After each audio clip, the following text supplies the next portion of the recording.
घूंघट में चांद होगा, आंचल में चांदनी।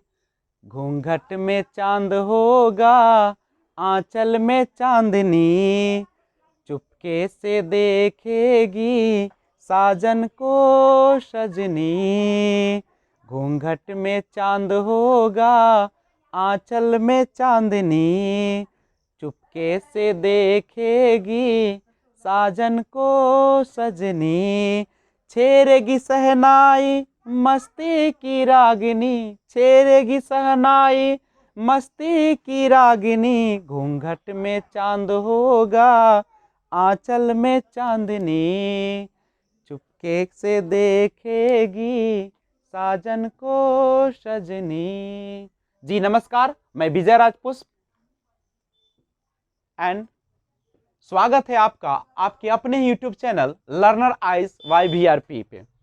आज मैं आपके लिए लेकर आया हूं पार्ट 6 इंग्लिश का टू बी वर्ब से संबंधित कुछ स्टेटमेंट्स कथन।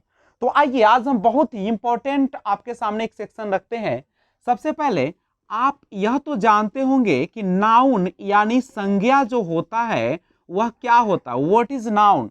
तो जनरली हम लोग कहते हैं कि नेमिंग वर्ड्स आर कॉल्ड, यानी वैसे शब्द या शब्दों का समूह जो कि नाम को बताता है, या उसी को हम लोग नाउन कहते हैं। या अगर हम जनरली कहते हैं कि नाउन क्या है, तो आप कहते हैं कि जिसे हम देख सकते हैं, जिसे हम देख सकते हैं, वी कैन सी। जैसे आप क्या देखते हैं, देखिए ये आपको दिख रहा है, ये है मार्कर। तो मार्कर को देख रहे हैं तो मार्कर आपका नाउन हो गया, जिसको हम देख सकते हैं, टू सी यानी जिसको देखना होता है। और जिसे हम अनुभव करते हैं, फील करते हैं, जैसे हवा है, हवा को आप क्या करते हैं, फील करते हैं। ईमानदारी को आप क्या करते हैं, फील करते हैं।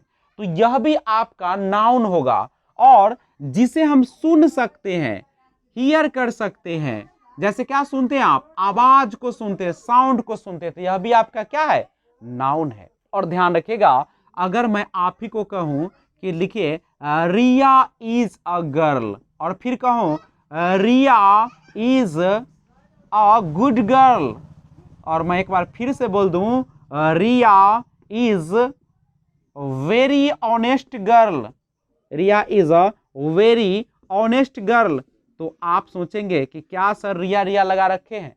यानी एक ही वाक या वाक, देखिए जब एक तरह के पैराग्राफ चल रहा है और आप बार बार एक ही चीज को दोहरा रहे हैं, तो दिमाग में थोड़ा सा हलचल पैदा होता है और आपके मन में उठता है कि क्यों ऐसी बातें सुनने के से उबन हो जाती है, उब जाते हैं लोग।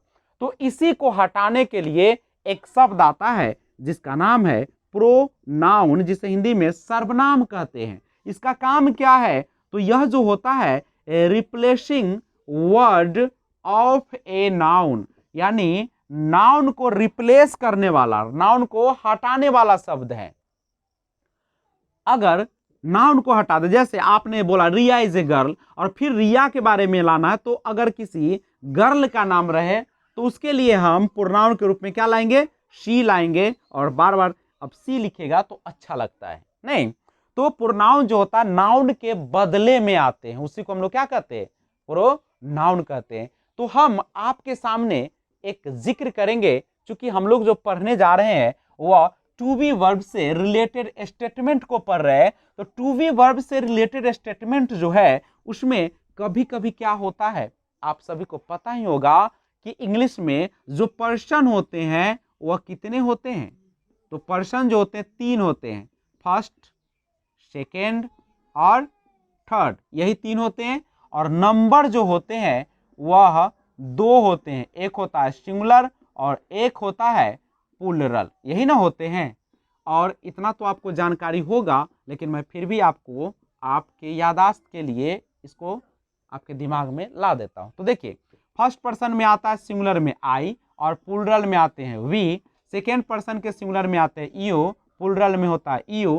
थर्ड पर्सन के सिंगुलर में ही, सी, इट, और सिंगुलर नाउन का प्रयोग किया जाता है, यानी जिससे एक का बोधो, और प्लूरल में हम लोग दे का प्रयोग करते हैं। तो मैं आशा करता हूं कि आपको समझ में आ रहा है। तो शेयर करिए ज़्यादा से ज़्यादा। तो आप लोग फर्स्ट पर्सन, सेकेंड पर्सन और थर्ड पर्सन तो जान गए होंगे। देखिएगा, फर्स्ट पर्सन जो होता है उसमें आते हैं आई और वी, सेकेंड पर्सन में आते हैं यू, और थर्ड पर्सन में हम लोग जो प्रयोग करते हैं ही, शी, इट, सिंगुलर नाउन या नेम और दे। यही होता है फर्स्ट पर्सन, सेकेंड पर्सन और थर्ड पर्सन। आगे आप थोड़ा सा समझ लीजिए कि जब हम ट्रांसलेशन बनाते हैं टू बी वर्ब का प्रयोग करके, तो आपको पर्सन का जानकारी होना चाहिए। हम अगर तीनों पर्सन दिया रहे तो आप 231 का रूल अप्लाई करेंगे। देखिए, दो का मतलब होता है सेकेंड पर्सन, तीन का मतलब होता है थर्ड पर्सन, एक का अर्थ होता है फर्स्ट पर्सन।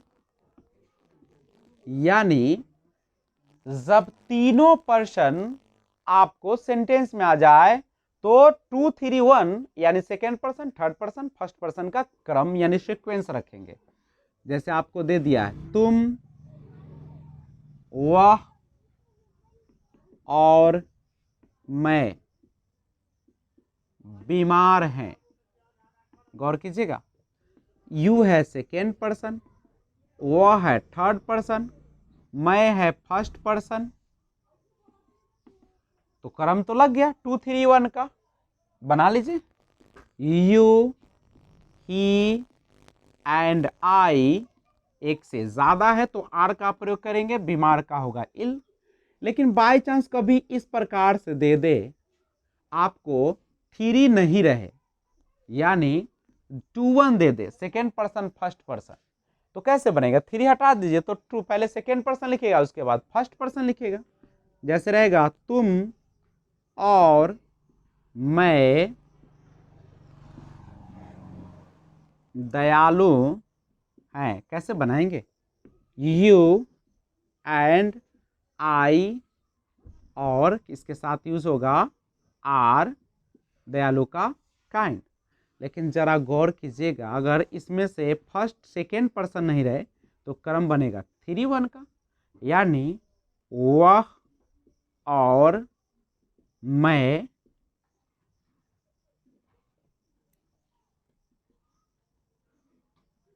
धूर्त हैं। तो कैसे बनेगा? ही एंड आई आर कनिंग। समझ में आ रहा है ना? अगर कहीं भी दिक्कत हो तो कमेंट बॉक्स में जरूर कमेंट कीजिएगा। तो इस तरीके से आप जब तीनों पर्सन दे दे तो इसी प्रकार से आप उसे बनाने का प्रयास करेंगे। और बाकी बच गया उसके लिए तो मैं हूं ही, हर समय आपके साथ हूं।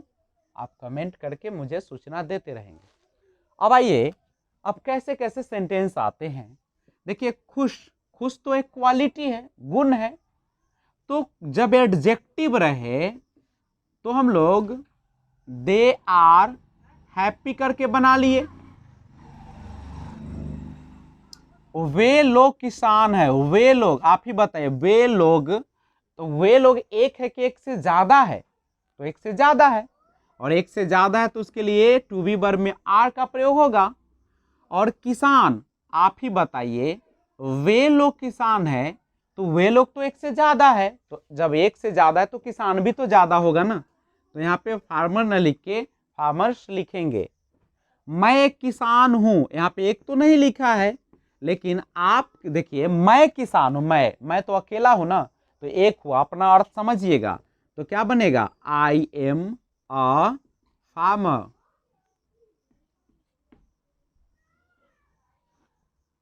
इंतजार मत कीजिएगा कि एक लिखेगा तभी ये देंगे। इसको हम लोग ए पढ़ते हैं या अ पढ़ते हैं। राजेश और सनोज, देख लीजिए, राजेश एंड सनोज, नाम का पहला जो अक्षर होता है हमेशा कैपिटल में होता है। The first letter of any name is always written in capital letter. Rajesh and Sanoj एक से ज्यादा है तो आर, तो दोस्त भी तो एक से ज्यादा है ना, तो क्या हो गया, फ्रेंड न लिखकर फ्रेंड्स लिखेगा।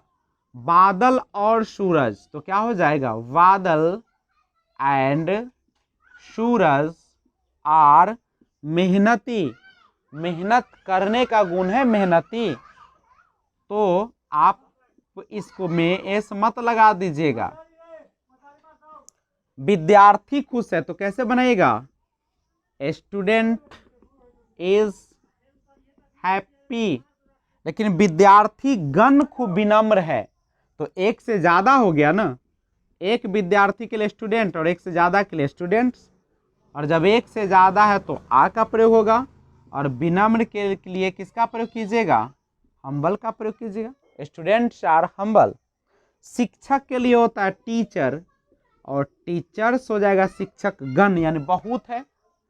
टीचर्स आर एट होम, शिक्षक घन कहाँ पे है, घर पर है। तो इस तरीके का सेंटेंस को आप इसी तरीके से बनाएंगे। तो मैं बहुत जल्द ही आपके लिए लेकर आ रहा हूं पार्ट 6 नहीं, अब पार्ट 7 लेकर आ रहा हूं, आप उसे देखना ना भूले। और आप नए सब्सक्राइबर हैं तो इस चैनल को बेल आइकन प्रेस करने से पहले सब्सक्राइब करें और बेल आइकन को ऑल पर प्रेस कर दे, ताकि जब भी मैं वीडियो अपलोड करूं सबसे पहले आपको नोटिफिकेशन पहुंचे। Thanks for watching, keep watching.